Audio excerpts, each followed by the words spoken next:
고난을 통해 깨달은 예수, 어, 고린도후서 4장 5절부터 12절, 병행 본문은 신명기 5장 12절부터 15절, 마가복음 2장 23절부터 3장 6절까지인가요?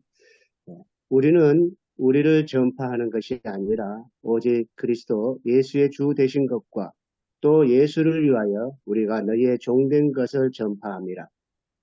어두운 데에 빛이 빛이라 말씀하셨던 그 하나님께서 예수 그리스도의 얼굴에 있는 하나님의 영광을 아는 빛을 우리 마음에 비추셨느니라. 우리가 이 보배를 질그릇에 가졌으니 이는 심히 큰 능력은 하나님께 있고 우리에게 있지 아니함을 알게 하려 함이라. 우리가 사방으로 우겨쌈을 당하여도 쌓이지 아니하며 답답한 일을 당하여도 낙심하지 아니하며 박해를 받아도 버림받지 아니하며 거꾸러뜨림을 당하여도 망하지 아니하고 우리가 항상 예수의 죽음을 몸에 짊어지면 예수의 생명이 또한 우리 몸에 나타나게 하려 합니다. 우리 살아있는 자가 항상 예수를 위하여 죽음에 넘겨지면 예수의 생명이 또한 우리 죽을 육체에 나타나게 하려 합니다. 그런즉 사망은 우리 안에서 역사하고 생명은 너희 안에서 역사하느니라. 아멘. 개역 개정판하고 새번역, 공동번역, 개정, 새한글 번역 이렇게 구분을 해놨습니다. 비교를 했는데 이제 사실 개역 개정판이 제일 어려운 것 같고요. 오히려 공동번역 개정하고 새한글 번역이 조금 더 이해하기 쉬운 것 같습니다. 빨간 글씨는 제가 좀 구분하기 쉽게 이렇게 표시를 해놨습니다. 쭉 한번 보시면 도움이 되실 것 같은데 5절에 보면 개역 개정판에는 우리가 너희 종된 것을 전파함이라. 세 번역에는 우리는 예수로 말미암아 우리 자신을 여러분의 종으로 내세웁니다. 여러분의 종이라는 것을 선포하고 있습니다. 새한글 번역에는 여러분의 종이라고 선포하는 것입니다. 이렇게 의미상으로 살짝 차이가 있습니다. 표현이 조금 차이가 있는 것 같습니다. 그리고 6절에 예수 그리스도의 얼굴에 있는 하나님의 영광을 아는 빛이라고 했는데 이것을 세 번역에서는 그리스도의 얼굴에 나타난 하나님의 영광을 아는 지식의 빛을 이렇게 표현해 놨고요. 공동번역 개정에는 그리스도의 얼굴에 빛나는 하나님의 영광을 깨달을 수 있게 해주셨습니다. 새한글 번역에는 예수 그리스도의 얼굴에서 하나님의 영광을 알아차리는 지식의 빛을 주셨기 때문입니다. 이렇게 조금씩 이제 표현 방식이 다르게 되어 있습니다. 그리고 8절에 보시면 이제 공동번역 개정판에는 우리는 아무리 짓눌려도 찌부러지지 않고 절망 속에서 실망하지 않으며 이렇게 번역되어 있고요. 그리고 새한글 번역에는 모든 면에서 우리가 억압을 당하지만 옴짝달싹 못하게 되지는 않으며 어쩔 줄 모를 때가 있지만 절망하지는 않습니다. 이렇게 번역되어 있습니다. 그리고 이제 12절은 이렇게 번역되어 있습니다. 그런즉 사망은 우리 안에서 역사하고 생명은 너희 안에서 역사하느니라. 세 번역에는 그리하여 죽음은 우리에게서 작용하고 생명은 여러분에서 작용합니다. 역사를 작용으로 번역해놨습니다. 그리고 공동번역 개정판에는 이리하여 우리 속에서는 죽음이 설치고 여러분 속에서는 생명이 약동하고 있습니다.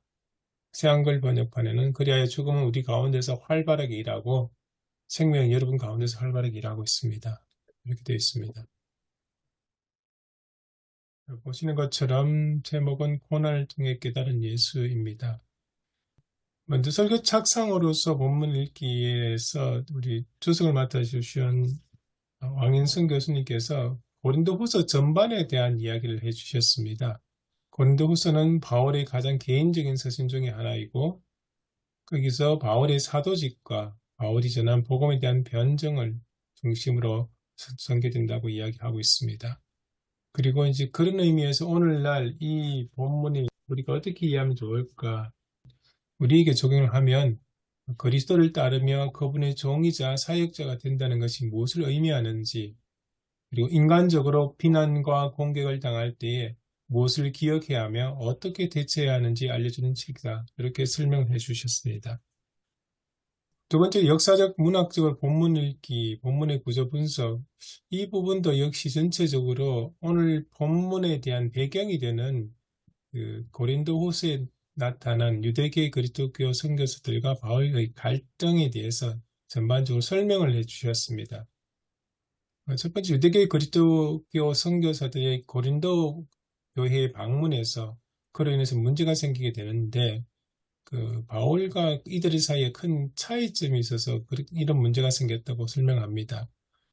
바울은 유대 문화에, 특별히 할례나 율법에 얽매이지 않는 자유로운 그리스도의 복음을 선포했는데, 거기에 반해서 유대교의 그리스도교 선교사들은 이스라엘에게만 구원이 있다는 선민의식을 가지고 있었고, 그래서 이방인도 할례를 받고 율법을 지켜야 한다라는 주장을 했던 사람들입니다. 이 유대계 그리스도교 선교사들이 바울을 많이 공격을 했었는데요. 공격했던 내용은 이제 바울이 전한 복음에 대해서, 그리고 그의 사도직에 대해서 공격을 했는데, 바울의 편지는 제법 뛰어나고 무게감이 있지만 그 외모는 신뢰감을 주지 못한다라는 이런 이야기를 했던 것 같습니다. 그리고 사실 바울은 예수의 가르침을 개성한 사도와 무관하다. 예수님 만난 적도 없고 예수님이 따라다니면서 배운 적도 없다. 그런 의미죠. 그렇다 보니까 이제 예루살렘의 공적인 추천서도 없다. 그렇게 이야기를 합니다. 그리고 이제 바울의 자비랑 선교에 대한 비판, 사실 자비랑 선교 자체에 대한 비판이라기보다는 그 자비랑 선교와 함께 구제 헌금에 대한 이야기를 묶어서 바울이 재정 비리가 있다, 그런 식의 이제 비판이었던 것 같습니다. 그게 반면에 이제 유대교 그리스도교 선교사들이 이제 자랑했던 것들이 있습니다. 일단은 자신들은 예루살렘 교회 추천서를 가지고 있다. 그리고 특유의 은사로 카리스마적인 권능을 보여주었고요. 그리고 화려한 언변과 정열적인 설교로 영감받은 말씀을 전했고, 그것을 통해서 고린도 교인들이 많이 영향을 받았던 것 같습니다. 솔깃했던 것 같습니다. 거기에 대해서 이제 바울이 이 대응이 나옵니다. 바울의 대응으로는 첫 번째, 바울은 자신도 추천장을 가지고 있다고 주장합니다. 단지 그 추천장이 종이에 써진 추천장이 아니라 성령으로 그리스도께서 친히 믿는 자들의 마음에 쓴 추천장을 이야기합니다. 구체적으로 고린도 교인들 이야기합니다. 고린도 교인들이 바로 그 예수 믿게 된 그것이 바로 추천장이 아니냐, 그런 이야기를 합니다. 그리고 또한 바울의 사도권에 대한 이야기는, 이제 바울은 두 가지 옛 계약과 새 계약을 구분합니다. 하나님이 모세와 맺은 옛 계약이 아니라 그리스도 안에서 맺은 새로운 계약의 사도이다. 따라서 바울은 굳이 예루살렘에 종속될 필요가 없다, 이런 주장을 합니다.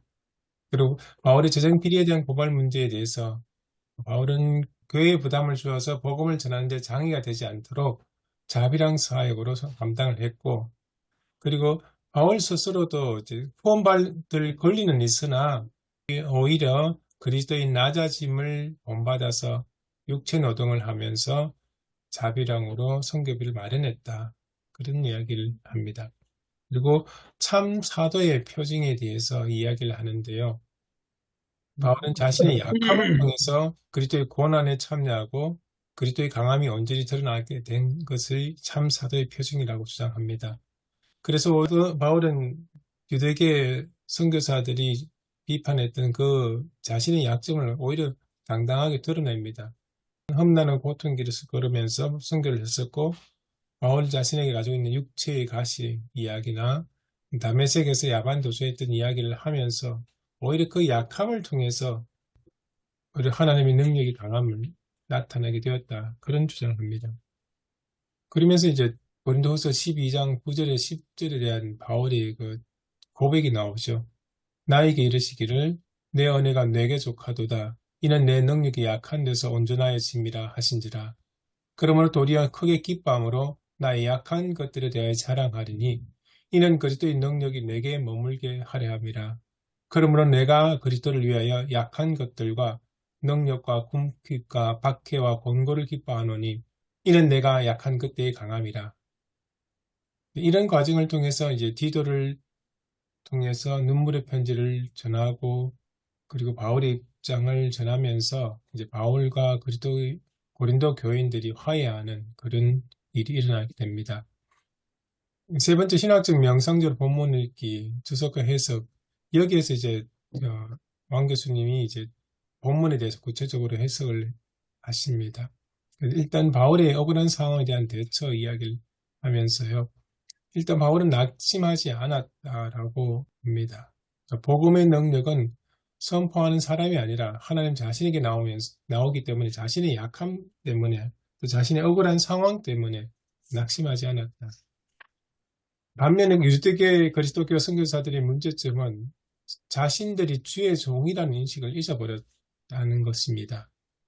전도자는 예수 그리스도의 주 되심과 우리가 그분의 종 되는 것을 전파해야 하는 것이지, 이 유대계 그리스도교 선교사들은 오히려 그것보다는 자기 자랑만 심취했었고, 그로 인해서 고린도 교인들이 군림하였고, 그렇다 보니까 그들의 사역에는 예수님이 들어설 공간이 없는 그런 문제가 발생하게 되었다. 비판을 하죠. 그러면서 이제 바울이 이제 질그릇 메타포를 사용하는데요.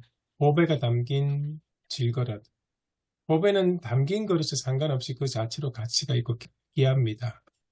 그러니까 연약한 우리가 복음 전파의 동력자이고 함께 성장하고 가야 할 자들입니다. 복음 선포자의 연약함에도 불구하고 하나님은 능력으로 반드시 자신의 뜻을 이루어 가십니다. 질그릇이 아무리 보잘것없고 하찮고 약하더라도 그 안에 담긴 예수 그리스도의 복음과 그 하나님의 능력은 그 모든 것을 뛰어넘는다는 것이죠. 오히려 그것이 이제 모든 것을 이루어 가신다는 거죠.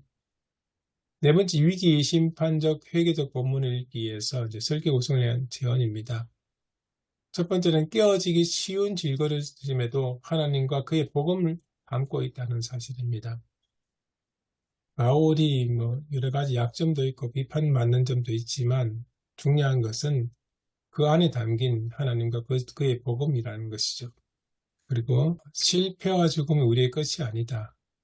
오히려 영생의 가치를 아는 자들이 그런 실패와 죽음을 두려워하지 않고 주님의 고난에 당당하게 동참을 하게 된다.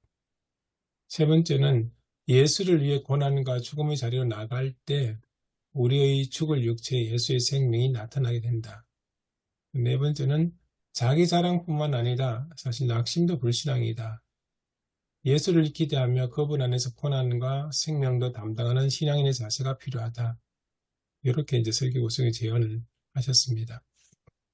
설교는 이제 이성준 목사님, 인천 수성 성결교회 목사님이 하셨는데요. 제가 보기에 이 앞에 썼던 주석의 내용을 잘 이해하셔서 이제 목사님 자신의 언어로, 그 자신의 논리로 정리를 하신 것 같습니다. 이제 도입 부분은 이제 바울에게는 늘 적대 세력이 존재했었다는 이야기를 하면서 이제 그 적대 세력이 했던 비판들이 잠깐 언급을 하고요. 크게 이제 본문에는 세 가지 제목들이 붙어 있습니다. 첫 번째는 메시지가 중요하다. 두 번째는 보배를 담은 질그릇의 자세. 세 번째는 십자가의 결과는 생명이다. 이렇게 소제목을 두시고요. 메시지가 중요하다는 말 밑에는 이제 바울의 메시지는 분명하다. 예수 그리스도가 주 되신 것, 그리고 예수 그리스도를 위해 우리가 너희의 종된 것. 이렇게 분명했는데 이제 바울의 적대자들은 이 메시지를 중요시하기보다는 그 메신저를 비판하는 그런 방식을 취했고, 그래서 이제 논점을 흐렸다. 이렇게 설명을 하십니다. 그리고 이제 보배를 담은 질그릇의 자세에서는 바울은 예수 그리스도의 보배를 담은 질그릇과 같은 존재이다. 그리고 이제 바울은 실제로 뛰어난 배경과 그의 사역 결과가 있지만 그걸 자랑하지 않고 오히려 자신의 약함을 자랑한다. 그로 인해서 그 안에 담긴 보배를 더욱더 빛나게 한다. 그런 내용이 있고요. 그리고 십자가의 결과는 생명이다. 바울은 자신에게 닥쳐온 시험을 좀 다른 관점으로 바라봅니다. 그 주의 종은 주님의 고난에 동참하는 십자가의 길을 경험하는 것이 당연하고 오히려 그것이 최고의 복이며 지금 주님과 동행하고 있다는 증거이기도 하다. 그리고 이 논리에서 이제 그리스도인의 고난은 어떻게 보면 필수 과정이다. 이렇게 설명을 해서 정리를 하십니다. 그리고 제가 이제 함께 토의해 볼 문제라는 게 이제 세 가지 정도를 제시를 했습니다. 첫 번째, 두 번째는 이제 성경 본문에 대한 이해 차원에서 썼는데요. 6절에 예수 그리스도의 얼굴에 있는 하나님의 영광을 아는 빛을 우리 마음에 비추셨느니라. 이게 구체적으로 무슨 의미인지 함께 이야기를 나눠봤으면 좋겠고요. 그리고 10절과 11절에 거의 반복해서 나오는 내용이 예수의 생명이 우리 몸에 혹은 우리 죽을 육체에 나타나게 하려 합니다. 이게 무슨 의미인지 함께 이야기를 했으면 좋겠습니다. 그리고 또 한편으로는 이제 세 번째는 바울이 이야기했던 우리의 연약함에도 불구하고 하나님의 능력이 나타나는 바울의 주장, 보배를 담은 질그릇이라는 그 주장, 참 일리가 있고 논리적인데, 근데 또 한편으로는 오늘날 그리스도인들의 그 부족함 때문에 복음이 비판받고 그리스도가 비난받는 것은 이건 또 어떻게 이해를 하고 이 둘 사이에 어떤 차이점이 있는지 한번 이야기를 나눠봤으면 좋겠다는 생각이 들었습니다. 예, 제 발표는 여기까지입니다.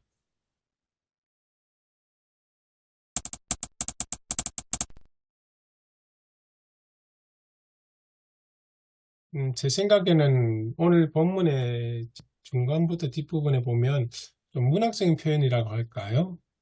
표현들이 있어가지고 이게 구체적으로 무슨 의미인지 조금 이해를 하는 것이 본문 이해에 도움이 되지 않을까 그런 생각이 들었습니다.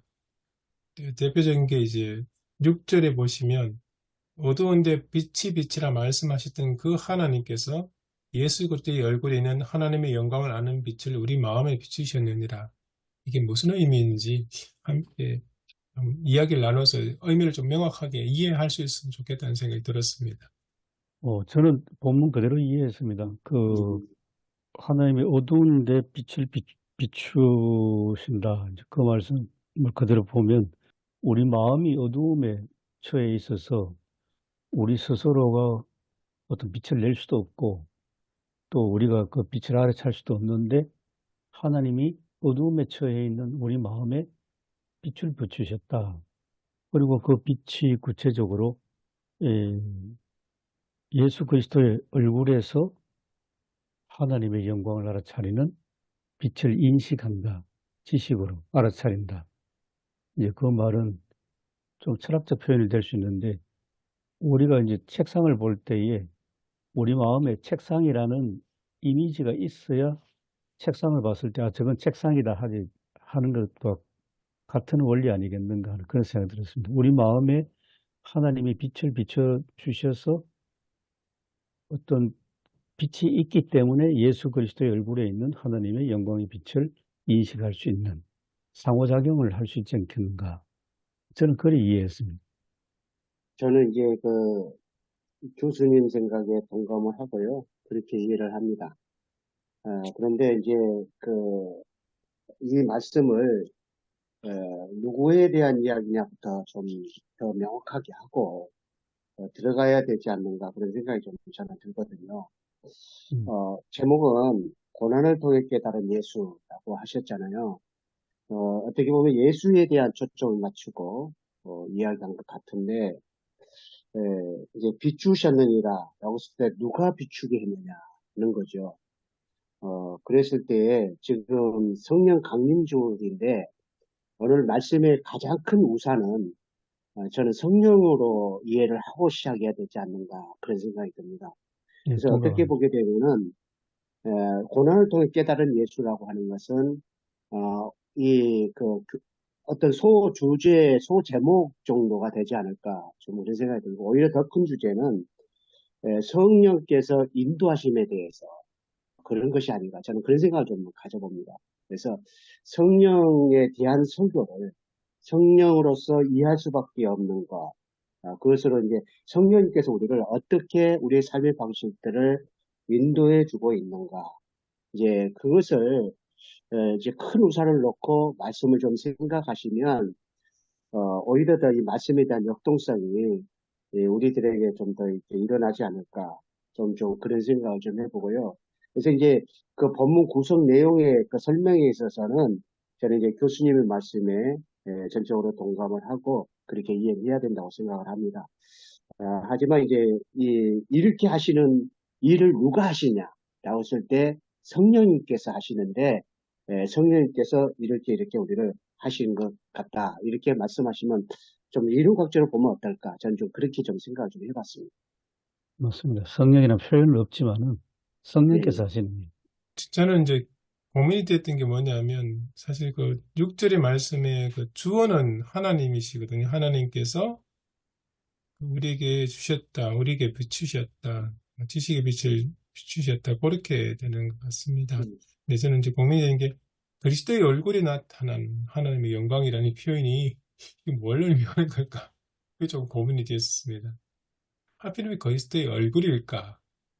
뭐 유대계에서 또 다른 무슨 특별한 의미가 있으니까 그런 생각이 들기도 하고요. 예수 그리스도를 통해서 나타난 하나님의 영광 그러면 표현이 이렇게 단순하지만 그래도 공감이 되는데 하필이면 예수 그리스도의 얼굴일까? 왜 얼굴일까? 그 생각이 많이 들었습니다. 오늘 설교 제목에 그 예수라고만 말해가지고 네, 개념이 커졌습니다. 확대됐습니다. 예수님이 뭐를 말하는지 그냥 예수 그래 놓으니까 논점이 오히려 흐려졌어요.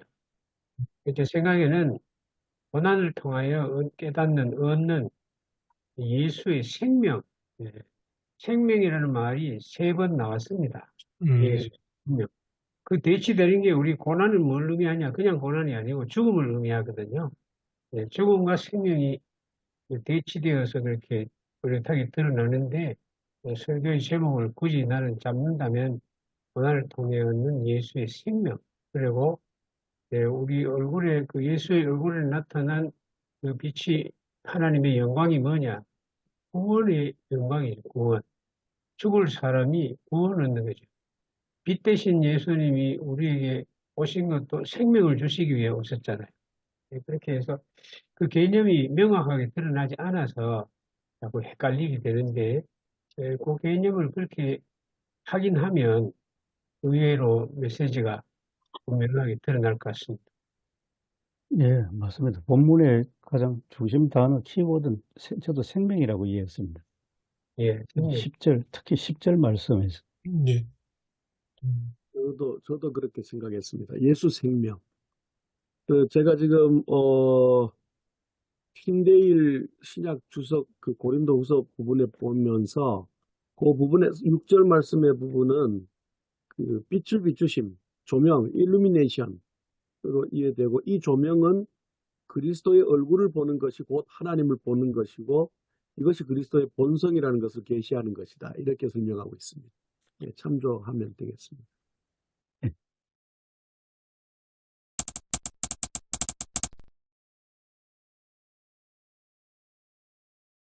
저는 오늘 전체 그 말씀이 뭐 예수 그 생명도 되지만 현재의 이제 개인적인 서신이라고 그렇게 이제 얘기를 했고 또 특히 이제 유대교 그 교사들 우리가 흔히 말하는 이제 보통 우리가 보는 거짓 교사라고 그렇게 얘기하지 않습니까? 그런 어떤 선교 유대교에 있는 유대교의 전통과 신앙을 고수하려고 하는 그런 사람들에 대해서 굉장히 사도권을 어떤 또 바울의 메시지에 대한 공격들 이것들이 되기 때문에 그래서 어떻게 좀 자기 자신을 고린도 교회에게 자기 자신이 갖고 있는 걸 그대로 그냥 숨김없이 좀 보여주고 싶은 정말 그 누가 진짜 사도인가 누가 진짜 하나님의 예수 그리스도 종인가라고 하는 거를 보여주고 싶은 어떤 그런 것들이 묻어 있다고 보거든요. 그럴 때 바울 자체가 스스로를 가장한 게 아니고 그가 사역을 시작할 때 2가지가 있은 것 같아요. 바울 서신을 보면 첫 번째는 자기는 예수가 주 되신 것을 전파하는 것이다. 자기는. 예수 그리스도가 자기를 전파하는 것이 아니고 예수 그리스도가 주 되심을 전파하는 것이고 그 다음에 바울이 늘 했던 것은 뭐냐면 추천서 얘기 나왔지만은 자기는 성도들을 세운 데 있다는 거죠. 자기는 종으로서 오히려 자기는 너희의 종된 걸 전파한다고 하는 것은 오히려 예수 그리스도 복음을 그들 성도들을 세우는 자기를 세우는 것이 아니고 성도들을 세우는 것. 그러니까 지금 이거는 그들의 공격을 받아서 자기 자신을 어떤 해명하고 하는 것이 아니라 본래부터 갖고 있었던 사도가 사도직, 본래부터 예수 그리스도에 갖고 있었던 사역자로의 어떤 기본 자세에 갑자기 만들어진 것이 아니고 본래 갖고 있었던 거를 있는 그대로 얘기한다는 거죠. 있는 그대로. 예수 그리스도를 높이고 성도들을 세우려고 하는 거. 그러면서 이제 어둠 가운데 빛이 비치라 말씀하셨다고 하는 거는 저는 이렇게 한번 생각을 해볼 수 있습니다. 뭐 예수 그리스도의 어떤 그 본성이 드러나게 하지만 하나님이 태초에 천지를 창조할 때 흑암과 공허 속에 있었잖아요. 그때는 뭔가 분간이 안 된 상태거든요. 뭔가 사물이 분간이 안 되고 뭐가 분간해서 하나님이 빛을 비춰라 하면서 모든 사물이 드러나게 됐거든요. 흑암과 어두움들이 드러나게 됐고 분간하기 때문에 예수 그리스도의 빛은 바울에게만 비친 것이 아니고 결국은 고린도 성도들에게도 비쳐 있었다는 거예요. 고린도 성도도 비쳐 있는데 여러분도 분별력 있지 않냐. 뭐를 분별하게. 여러분께서 성령을 통해서 예수 그리스도의 얼굴을 여러분 비춘 것은 여러분에도 기본적으로 분별할 수 있는 누가 진짜 그리스도의 종인가, 누가 정말 하나님 예수의 종인가라고 하는 걸 분별할 수 있는 분별이 여러분 있지 않겠나라는 호소가 좀 들어있지 않겠나 보거든요. 기본적으로. 그래서 그들이 바른 분별력으로 바르게 분별할 수 있도록 그렇게 어떤 것들이 이제 있지 않겠나 봅니다. 그러니까 그러면 이게 또 하나는 그 모세가 결국은 하나님 영광을 보고 모세의 얼굴에서 하나님 영광을 보잖아, 이스라엘 백성들이. 그처럼 하나님 영광을 직접 볼 수는 없고 모세의 얼굴을 통해서 하나님 영광이 모세에게 내린 것들을 보고 또 모세가 전한 말씀 하나님께로부터 온 것이라고 하는 것을 이스라엘 백성들이 그 영광을 보면서 받아들이잖아요. 뭐 그런 어떤 여러 복합적인 의미로 뭐 나름대로 생각을 해봤습니다. 그래서 오늘 이거는 오늘 우리에게도 하신 말씀이 아닌가. 오늘 목회 사역자들이 정말 그 유대교의 그 선교사들 자기를 높이잖아요. 자기 권위를 높이 세우고 자기 목회하는 거죠. 결국 성도들을 세우는 게 아니고 성도들을 이용하는 거 아니겠습니까? 오늘날 우리의 목회 현장도 좀 목회 현장을 되돌아보게 하는 말씀이다. 정말 우리가 예수 그리스도의 진정한 종인가? 그 다음에 또한 성도들을 진짜 세우고 있는 건가? 나의 성공을 위해서, 내 목회 성공을 위해서 어떤 성도들을 어떻게 오히려 이 도구로 어떻게 보고 있지 않은가? 자기도 모르게. 그래서 그거를 우리에게도 던져주는 어떤 말씀이라고 우리가 좀 보면 어떻겠나 싶습니다. 예, 거기 하나 좀 덧붙이면 그 줄기 그대로 견지하면서 오늘 본문 주석도 나왔습니다만은 그 유대교 선교사들입니까? 유대주의자들은 굉장히 어떤 선민의식에 사로잡힌 베타주의자 아니겠습니까? 그리고 오늘 한국교회도 이게 베타적인 게 너무나 크게 드러나가지고, 하여튼 도무지 이 어떤 자기들이 쌓아놓은 울타리 바깥에 나갈 생각도 안 하고, 그 조금 더 나갈 좀 넘겨다 보면 그거 뭐 곧바로 뭐 이단 시비 붙고 하는 이제 그런 현상을 볼 때에 그 한국 교회 지도자들이 자기 목회도 하고 자기 목회하는 사람들은 너무 이제 편협하게 해서 그 성도 교우들을 울타리 속에 가둬 놔버리는 그 눈도 맞고 귀도 맞고 그렇게 하니까 점점 교회는 사회에서 고립되는 그런 현실들까지 다 좀 살펴봐야 할 것 같습니다. 제가 최근에 그 고척교회 조재원 목사님하고 이렇게 얘기 나누는 가운데서 제가 그런 얘기를 한번 드렸습니다. 최근에 이제 그 유진 스님이라고 뭐 유튜브 통해서 계속 이렇게 예, 나오는 그 예, 유진 스님 얘기를 하면서 그 이제 개그맨이잖아요. 예, 개그맨. 유성호라는 개그맨이 그렇게 장삼 입고 이렇게 아주 그 어떻게 보면은 그 금기시 되어져야 될 법한 그런 어떤 모습인데 실제로 뭐 말레이시아나 이런 데 공연 뭐 이렇게 막고 이제 이런 어떤 모습도 있는데 제가 그런 얘기를 했어요. 야, 그 모습 바라보면서 조계종의 총무원장이 뭐 진우 스님인가 뭐 그분이 오히려 이 헤드폰도 선물도 하고 영주도 이렇게 선물도 하고 그러면서 그 포용성을 보여줬다는 얘기를 했어요. 그래서 그걸 가지고 어떻게 그럴 수가 있냐라는 어떤 그게 아니라 보통 그냥 딱 생각하기에 이거는 좀 아니지 않느냐라는 생각이 저만 하더라도 좀 드는데 그거를 그렇게 포용성을 보여주면서 오히려 더 사람들이 열광하게 하는 그러면서 제가 그러면 교회는 그럼 어떻게 해야 될까? 근데 어쨌든 틀림없는 현상은 지금 현 시대 사람들이 그것도 젊은 MZ 세대들이 그 모습 바라보면서 열광하면서 오히려 불교에 더 관심을 갖고 있는 어떤 하나의 촉매제가 틀림없이 된다는 얘기예요.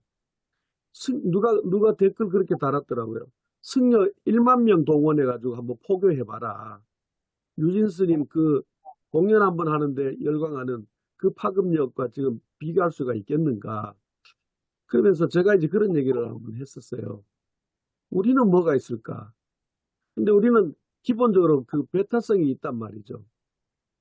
어떻게 보면은, 더 열려있는 모습들도 있었음에도 불구하고, 예를 든다면, 저는 이제 음악을 오랫동안 했었으니까, 문화를 가지고, 교회의 어떤 면에서는, 교회의 그룹 사운드도 가지고 들어온 거잖아요.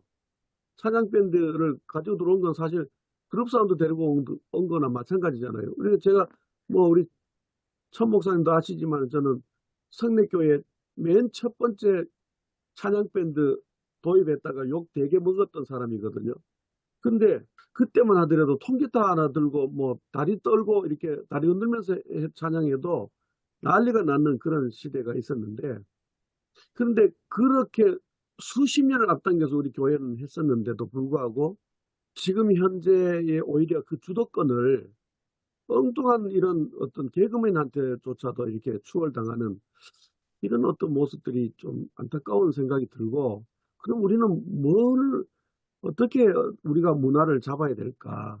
사실 지금 MZ세대는 지금 아이들 몇 살 안 된 아이들, 3살, 4살 된 아이들도 이미 핸드폰 가지고 유튜브 보고 게임하고 이런 아이들인데 어떻게 해야 될까? 이 시대 가운데서. 이런 게 우리에게 고민이 되어지고 또 과제가 되어지지 않는가. 이런 생각이 좀 듭니다. 조 목사님 얘기도 저도 고민을 했습니다. 뉴진스 기사에 젊은 사람들이 몰린다. 불교로 몰리고 있다. 그리고 EDM을 잘 찾아보니까 금방 그게 클럽용 네, 일렉트릭 뮤직이 댄스 뮤직이더라고요. 네, 네. 일단 그래서 고민했습니다. 이거 기독교랑 똑같은 고민이에요. 우리는 뭐 어떻게 하고 있는가. 그래 고민했는데 고민하면서 하나가 오늘 본문의 그 얘기가 거기에 해답이 있는 것 같습니다. 이건 한때 지나가는 거거든요.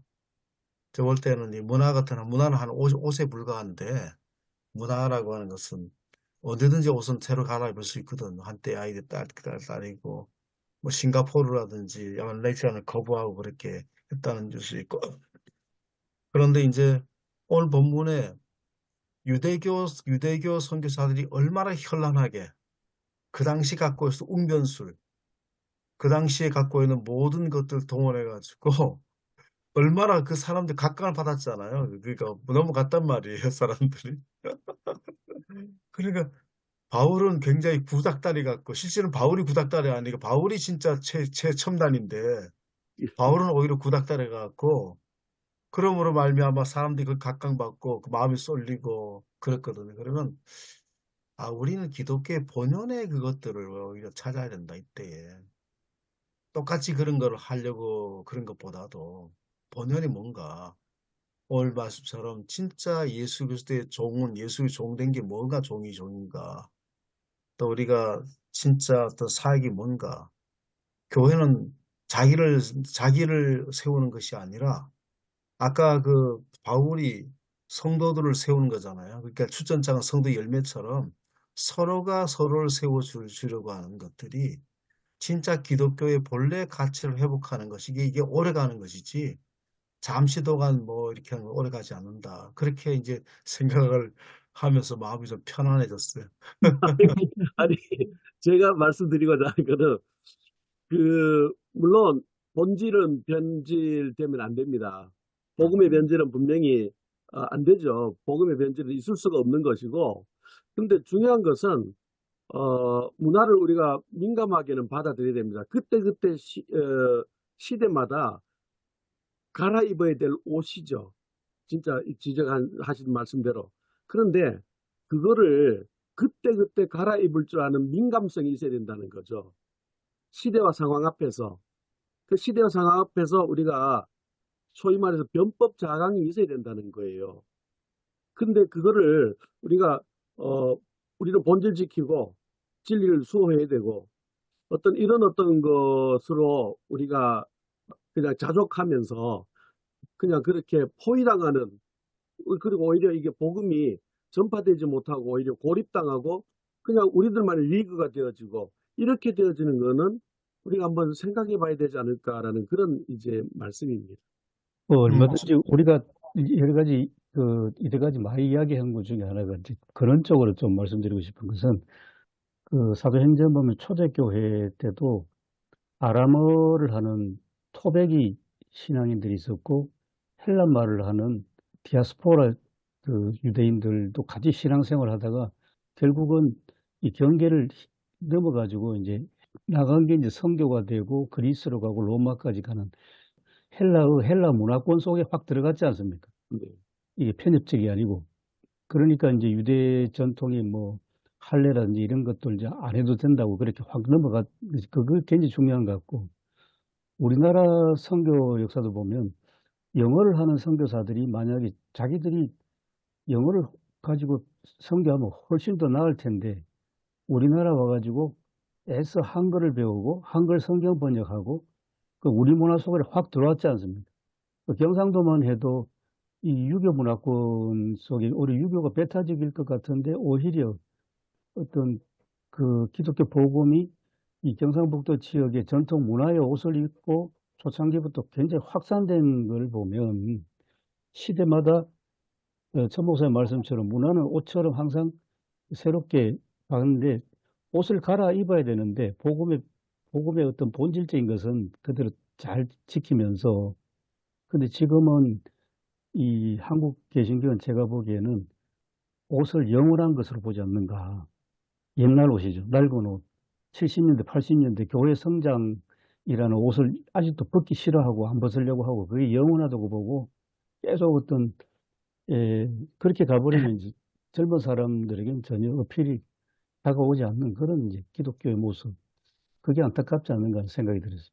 네, 저 뭐 옷을 고수하자는 건 아니고 문화를 저도 동감입니다. 조 목사님이랑 뭐 동감인데 그 안에 진실함이 있느냐 그게 중요한 거죠. 어떤 옷을 입든지 옷 갈아입는 게 좋은지 정말 그 진실함으로서 옷을 입고 있는가 거기에 대한 거죠. 우리 자신이 갖고 있는 고유의 진실함을 하면서도 그들 접근할 때는 뭐 문화적인 접근들이 필요하잖아요. 얼마든지. 근데 우리는 실제로는 겉모양 따라가는데 속은 알맹이는 없어져 버린.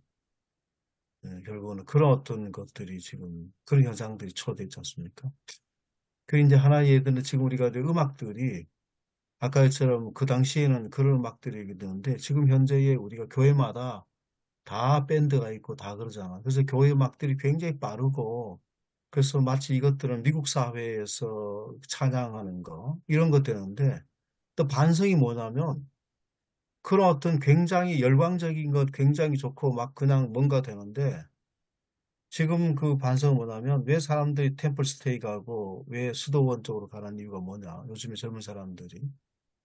좀 시끄러운 거 이런 것도 싫어하는 거죠, 조금. 좀 이렇게 조용하게 좀 뭔가 좀 자신을 찾고 싶은 어떤 것들이 있다는 거죠. 그래서 그게 양면성이 있긴 한데 그래서 그것만 일률적으로만 그 나가는 것도 그래서 교회 오면 교회 사람 시끄럽다.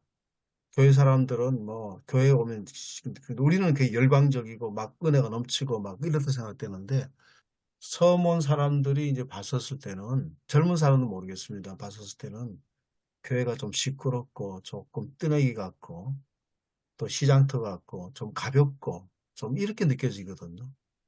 진중하지 못하고 그런 게 느껴지는 것들이 있습니다. 뉴진스님 얘기를 조금 더 이어가면 아주 그 중요한 얘기를 했어요. 지난번에 자기는 그냥 사람 모을 테니까 전법은 스님들이 해달라 그런 얘기했거든요. 근데 저는 음악만을 얘기하는 것이 아니라 전반적인 문화는 다양하잖아요. 다양한 것을 이제 다 내포하는 것인데 뭐 전반적인 어떤 그러한 문화를 우리가 좀 적극적으로 좀 수용하고 그것을 사용하고 1년에만 하더라도 사계절이 있는데 사계절마다 그때마다 이렇게 옷을 갈아입는 것처럼 우리도 그 기독교가 조금 더 이런 어떤 문화적인 어떤 것들을 좀 더 적극적으로 수용하는 어떤 그런 태도가 좀 부족하지 않는가. 예를 들어서 옛날에 우리가 70년대, 60년대, 70년대, 80년대 초반까지만 하더라도 분명히 교회의 문화가 모든 그 지역을 대표하고 중심에 있었습니다. 예를 들어서 여름성경학교, 당시에 뭐 인형극을 한다. 또 혹은 어떤 연극을 한다. 또 우리가 뭐 우리 시대는 요즘에는 뭐 그런 거 아예 사람들이 보지도 않는 시대지만 문학의 밤을 한다. 모든 어떤 문화의 중심이 교회였다라는 거죠. 그러면서 그것이 좋아서 왔다가 결국에는 진리를 맞닥뜨리고 거기에서 예수 생명을 발견하고 그런 어떤 과정들을 많은 사람들이 겪었단 말이죠. 근데 지금은 아예 그냥 무시하고 조롱하고 너 아직도 교회 다녀? 이런 어떤 상황이 되었단 말이죠. 그러면 우리가 이런 부분들에 대해서 조금 심각하게 좀 생각을 해봐야 되지 않을까 이런 생각을 하게 되는 거죠. 저는 그 문화에 대해서도 이렇게 좀 전하는 생각을 해봅니다.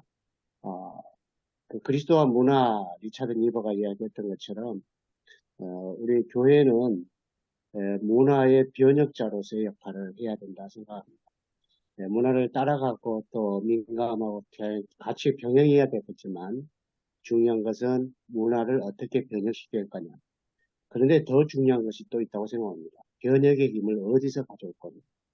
우리가 그 변혁의 힘을 어디서 만들어낼 건가.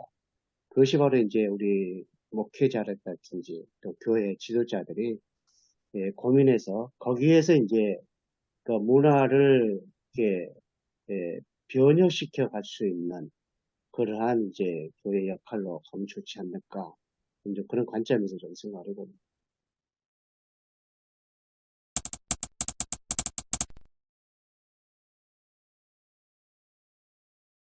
생명 이야기야, 예수의 생명 이야기 하셨는데, 10절, 11절에 보시면 정확하게 문자적으로 일치는 하지 않지만 내용이 거의 중복되다시피 하거든요.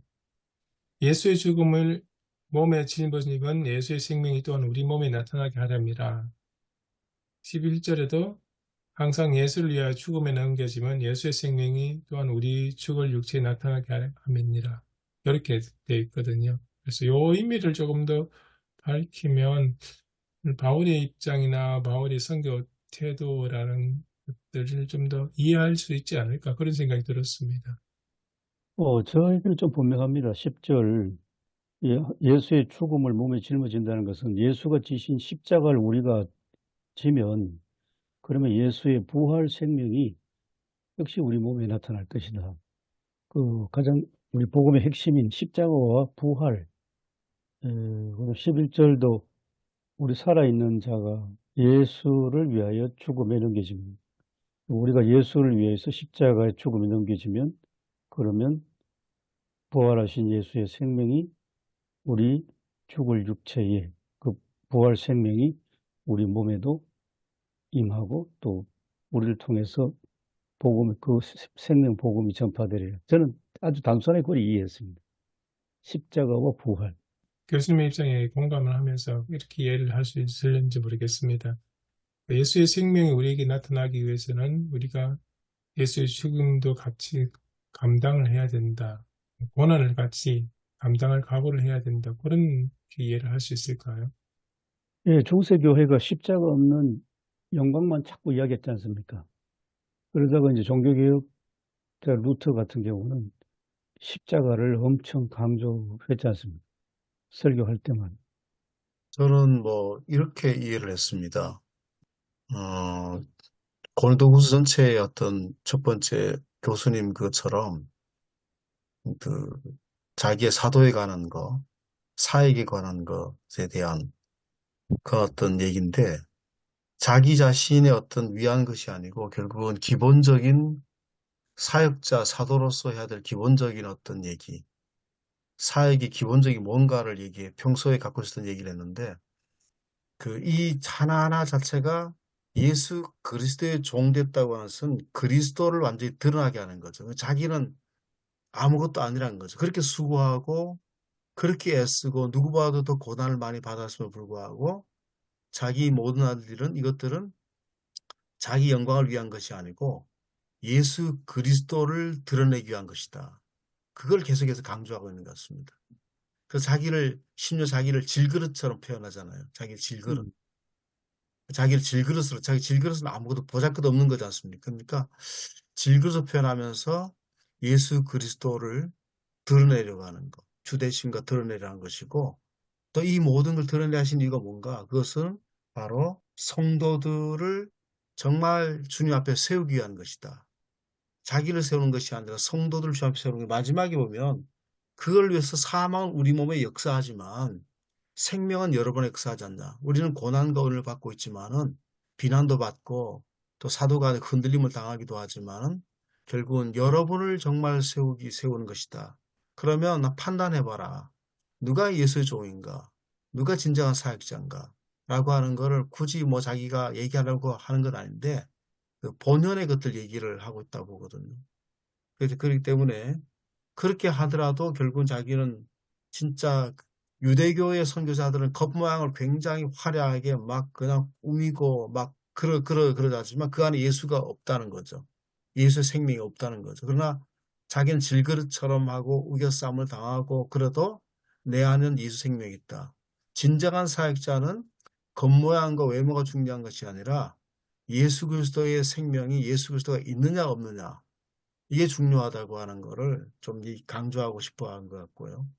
그런데 한 가지 생각나는 이제 그 예화입니다. 그 예화를 쓰는데 이제 제가 그렇게 한번 써볼 그 생각이 났습니다. 결혼식 때에 민폐하객 있잖아요. 민폐하객. 결혼식 때는 신부를 가장 드러나게 해야 되는데 신부보다 더 정말 화려하게 꾸미면 이거는 민폐잖아요. 이거는. 그래서 신부가 더 예쁠 수도 있거든요. 신부보다 예쁜 사람 많지 않습니까? 예뻐도 신부보다 더 드러나게 하는 것은 있는 거 아니잖아요. 절대로. 오직 신부를 드러나게 하는 것처럼 자기는 더 좋은 옷이 있음에도 불구하고 안 입잖아요. 그처럼 우리의 그 간단한 것도 우리가 자기 자신을 낮춰서 그리스도를 드러내게 하는 것. 교회의 역할이 뭐냐? 그리스도를 드러내게 하는 거다. 여러분들이 하는 역할은 뭐냐? 그리스도를 드러내게 하는 것이고, 성도들을 정말 서로 세우는 거다.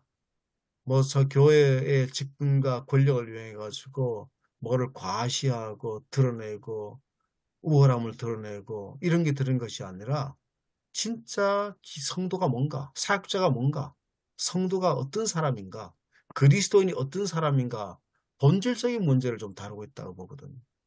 진짜 예수의 생명을 갖고 있는 사람이 누군가, 예수 영인 사람 누군가, 성령의 사람 누군가라고 하는 거를 본적인 문제를 더 다루고 있지 않겠나 봅니다.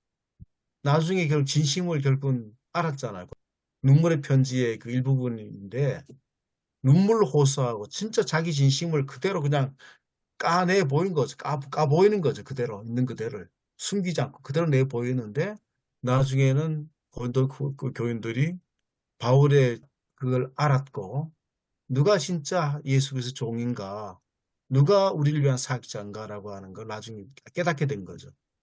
그래서 이거는 우리 목회자들의 어떤 목회도 되돌아보게 하지만 성도들의 삶도 한번 되돌아보게 하는 누가 진짜 그리스도인가, 예수의 사람인가 라고 하는 걸 되돌아보게 하는 메시지도 될 수 있다고 봅니다. 어쨌든 우리가 늘 이렇게 기억해야 될 것은, 염두에 둬야 될 것은, 초기 기독교의 복음의 핵심이 예수님의 죽으심과 부활하심, 다시 오실 예수님, 그리고 그 안에 지금 이제 임 교수님 말씀하신 것처럼 10절에서의 말씀은 부활 생명에 대한 것을 우리가 염두에 둬야 될 것 같습니다. 부활 생명. 예수의 죽으심과 부활하심. 우리의 육체 가운데서도 우리의 죽을 육체에도 나타나게 하려 하는 것은 부활 생명이다. 그리고 그것을 위해서 사도 바울이 그야말로 자기의 모든 고난을 다 감당하면서 성도들에게도 자기가 정말 이 복음을 위해서 증거하고 전하고 이런 어떤 것들을 우리가 기본적으로 우리가 염두에 두면서 말씀을 또 전해야 되지 않을까 그런 생각이 듭니다. 사도행전 성령이 하신 역할은 그리스도를 드러내는 거거든, 그런 거였거든요. 네. 예수가 그리스도라고 하는 걸 드러내는 그 성령의 사역인데, 3장에서 그 지체장애인을 이렇게 세우면서 사람을 올려드리니까, 여러분들 이상하게 생각하지 마라. 우리 경건으로 이 사람이 이렇게 된 건 아니다. 예수 그리스도의 이름이 이 사람을 결국 이렇게 세웠다라고 하는 거예요. 예수 그리스도를 드러내잖아요. 계속해서. 사도 역할도 예수 그리스도가 주 되심과 예수가 그리스도가 되심을 정말 하고, 모든 게 그리스도께 다 집중돼 있잖아요. 그래서 바로 사도를 통한 성령의 역사도 예수님이 그리스도가 되심을 드러내는 그런 사역이라고 볼 수 있거든요. 그 이름의 생명이 그 능력이기 때문에, 그 이름의 구원이기 때문에.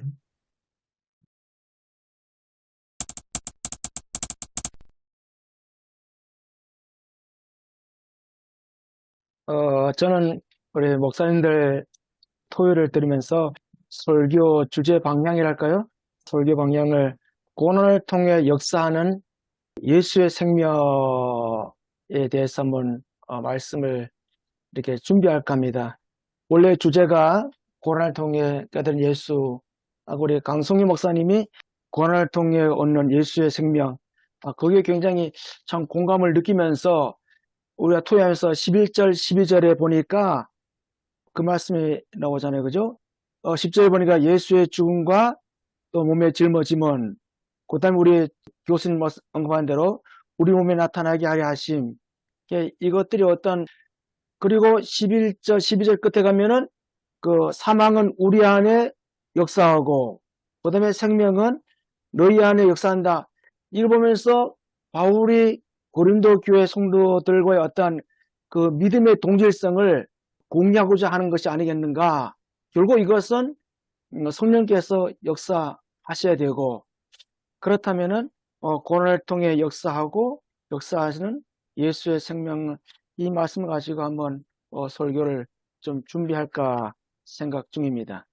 저는 그 예수 믿는 사람이 그리스도인 어떤 사람인가, 바울도 진짜 사역자가 누군가, 주님의 종이 누군가라고 하는 것을 얘기했듯이, 예수 믿는 사람이 뭔가 자기를 높인 사람이 아니라 자기의 하나님께 주시는 여러 가지 우리가 말하는 자기를 드러내는데 자기 영광을 위한다든지 또 자기 성공을 위한다든지 그것이 아니고 예수 그리스도를 온전하게 드러내는 사람이다.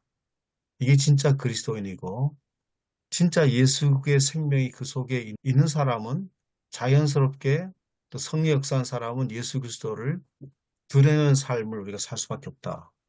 그걸 얘기하고, 그 다음에 이제 그리스도인은 성도들을 서로 세워주고 성도들을 잘 높여주는 사람이다. 사역자 바울은 본인은 그렇게 고난을 당하고 정말 사방에 그러니까 이러지만 예수의 성도들을 세우고 성도들이 자기 사역의 열매라 그러지 않습니까?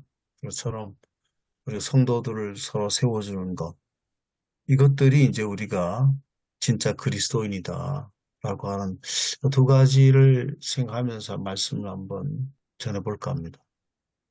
제가 아까 조금 이제 아쉬운 부분이 이제 12절에 보니까 그런즉 사망은 우리 안에 역사하고 생명은 너희 안에 역사한다. 이걸 통해서 아마 바울과 교회 공동체와의 어떤 믿음의 동질성을 이렇게 굉장히 어필하지 않았나. 그렇게 본다면 예수의 생명과 연결이 이게 자연스럽게 되지 않나 생각이 되었습니다. 제가 준비한 관점에서는. 고난에 대한 이제 얘기도 또 되고, 또 한편으로는 예수 그리스도의 얼굴에 있는 하나님의 영광, 사방으로 우겨 싸움을 당하여도 쌓이지 아니하고, 답답한 일을 당하여도 낙심하지 않는, 박해를 받아도 버림받지 아니하고, 이런 어떤 것과 연관해서 또 이런 어떤 포인트도 좀 두면 어떨까 싶습니다. 고린도후서 계속 조금 더 진행해 나가면은 6장에 가면은 그리스도인의 어떤 정체성, 아이덴티티에 대해서도 말씀을 하지 않습니까? 6장 9절, 10절 가면은 10절만 봐도 근심하는 자 같으나 항상 기뻐하고, 가난한 자 같으나 많은 사람을 부유하게 하고, 아무것도 없는 자 같으나 모든 것을 가진 자로다. 이런 것, 이 말씀과도 연결도 가능하지 않을까라는 생각도 합니다. 저는 그 다음 주에 설교가 없습니다. 그래서 설교의 말씀이 없었는데, 제가 하고 싶다면 제목은 저는 이렇게 생각했습니다. 성령이 예수의 생명을 나타나게 하신다. 저는 제목을 잡은다면 성령이 예수의 생명을 나타나게 하신다. 네, 그거 해가지고 고난이라든지 교회를 위한 것들 모든 것을 그 안에 포괄해서 담을 수 있지 않을까, 좀 그런 생각을 저는 가져봤습니다. 궁금해서 그런데 왜 설교가 없으신지요? 다른 분이 설교를 하십니다. 네, 저희 교회에 네. 은퇴 목사님들이 나오시는데, 예. 네, 은퇴 목사님들이 한 달에 한 번씩 돌아가면서 설교를 하십니다. 그래서 이제 다른 분이 하셔서 제가 이제 다음 주에는 좀 휴가를 한 주간 제가 은퇴 목사님들이 신났겠습니다. 그리스도의 고난, 그리고 그리스도의 죽음, 이것이 굉장히 맞닿아 있었던 것 같아요. 사도 바울은. 그래서 그 깊이 있는 삶을 어떻게 살아갈 수 있을 것인가. 사실 천국 가기를 소망합니까 하면 다 아멘 하지만, 오늘 가기를 원하십니까 하면 아무도 아멘 하지 않잖아요. 영원한 어떤 불멸을 꿈꾸는 것이 우리의 현실인데, 저는 요즘 죽음에 대한 이제 강의도 듣고, 죽음에 대한 책, 이제 상실, 슬픔, 이런 이제 관련된 책들을 좀 읽고 있는데, 사도 바울의 그 깊이 있는 영성은 죽음과 맞닿아 있구나. 정말 십자가를 단순히 어떤 존경이나 숭상을 넘어서서 자기 실존과 있다는 사실을 늘 염두했고, 또 어떻게 해서든지 부활에 참여하고자 하는 그 갈망, 그 깊이를 제가 얼마나 알겠습니까마는 그것을 교회에 알리고, 또 교회 공동체가 그런 공동체라는 것을 또 이렇게 같이 이렇게 가슴에 새기면서 설교를 해야 되지 않을까, 그런 이제 생각을 조금 했습니다. 네.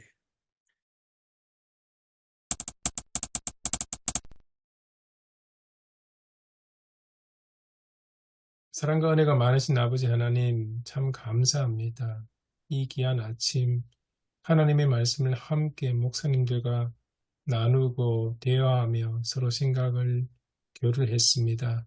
주님, 부족한 저희들에게 이 귀한 말씀을 전하는 사역을 맡기셨사오니 말씀을 준비하는 가운데 함께 해주시고, 또한 저희들이 전한 그 말씀 가운데 성령의 능력으로 역사해 주옵소서. 그래 저희들이 전한 그 말씀이 살아있는 하나님의 말씀이 되게 해 주옵소서. 또 한 주 동안 우리 목회 가운데 바쁘신 목사님들의 목회 일정도 동행해 주시고 주의 귀한 은혜로 인도해 주옵소서. 감사드리며 예수님 이름으로 기도합니다. 아멘. 네. 수고하셨습니다. 수고하셨습니다. 감사합니다.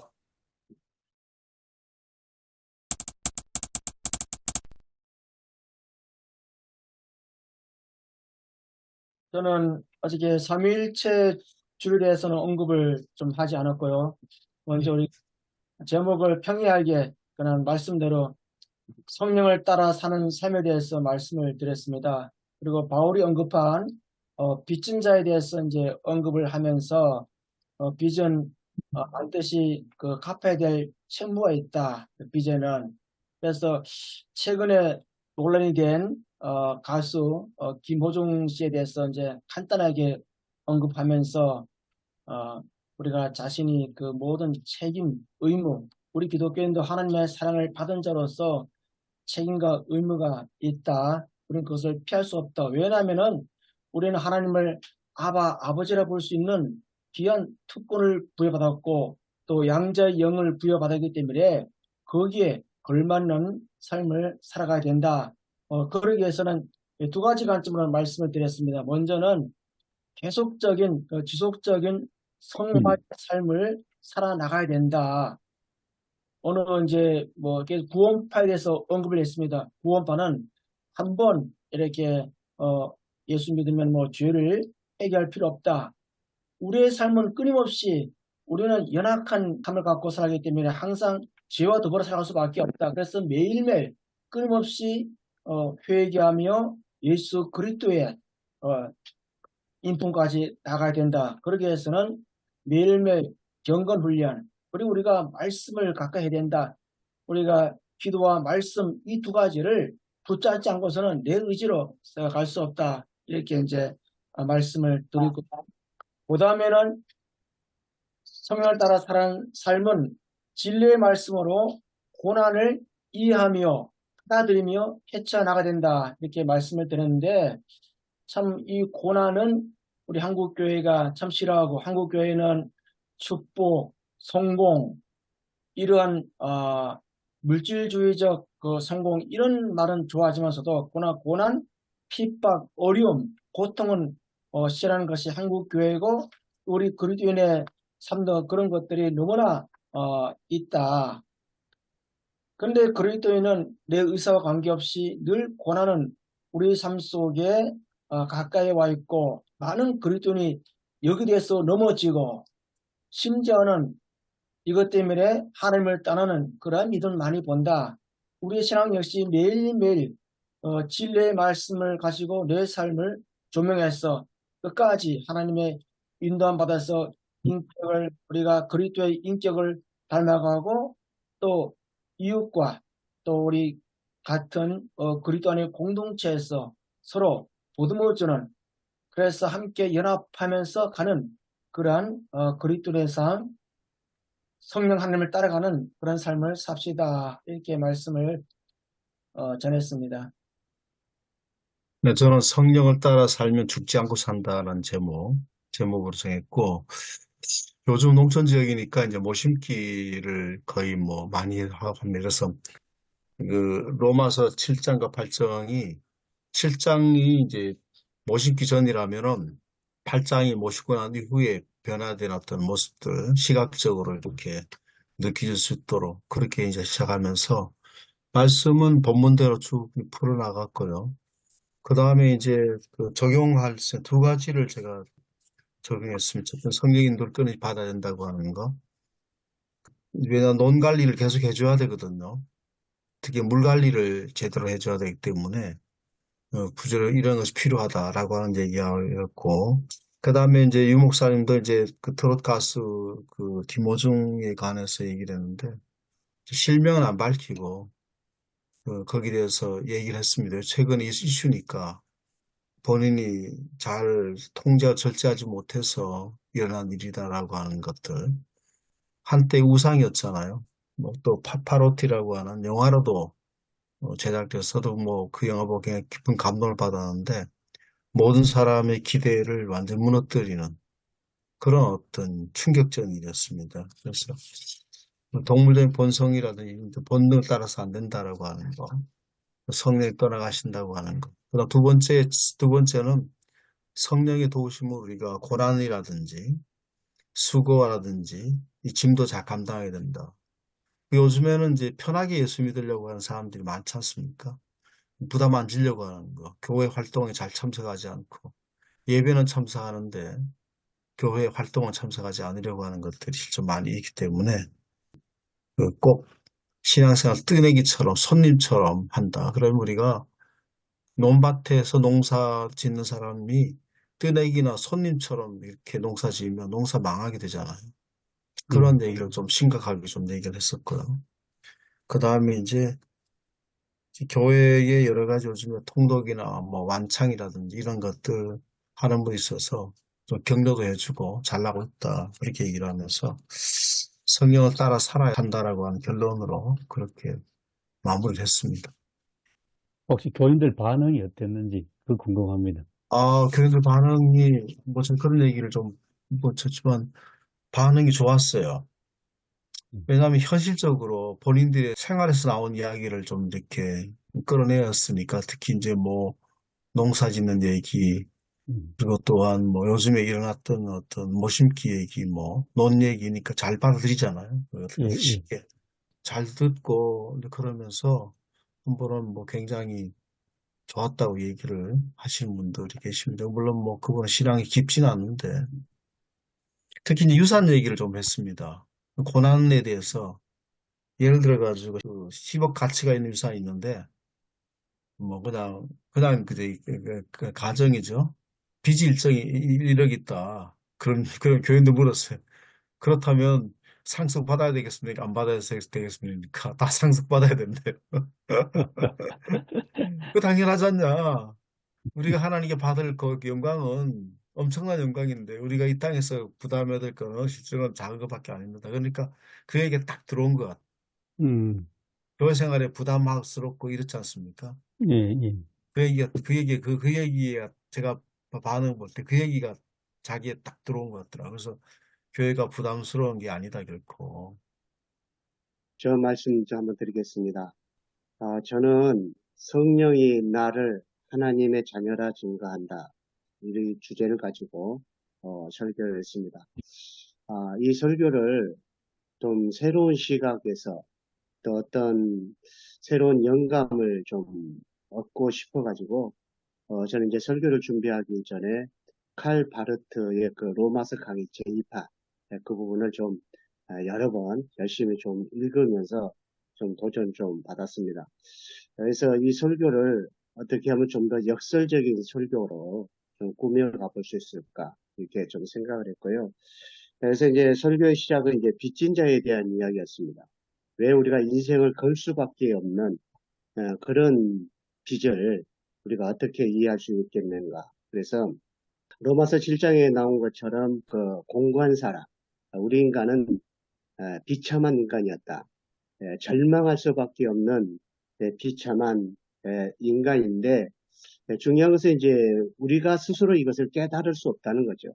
그래서 성령님께서 새로운 인간이신 예수 그리스도를 우리 안으로 가지고 오셔서 예수 그리스도를 통해서 얼마나 우리가 비참한 인간인 것을 깨닫게 하시고 그러나 그 순간부터 예수 그리스도의 새로운 몸으로 우리 인간을 변화시켜 주시는 그것이 바로 구원이고 그것이 바로 이제 우리가 그것에 대해서 빚을 진 것이다 라고 이렇게 이야기했습니다. 그러면서 이렇게 하시는 성령님은 누구냐? 역시 살아 움직이는 불이셨다. 제가 이제 그런 말씀을 했고요.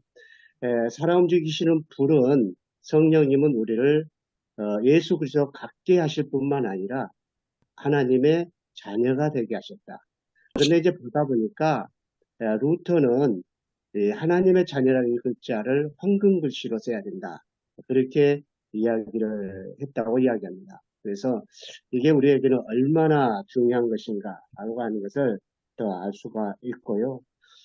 그리고 이제 하나님의 자녀가 했지만 아빠, 아버지라고 하게 하심으로 말미암아 이 아버지가 무섭고 두려운 게 아니라 정말로 뗄래야 뗄 수 없는 그런 관계가 되게 하셨다.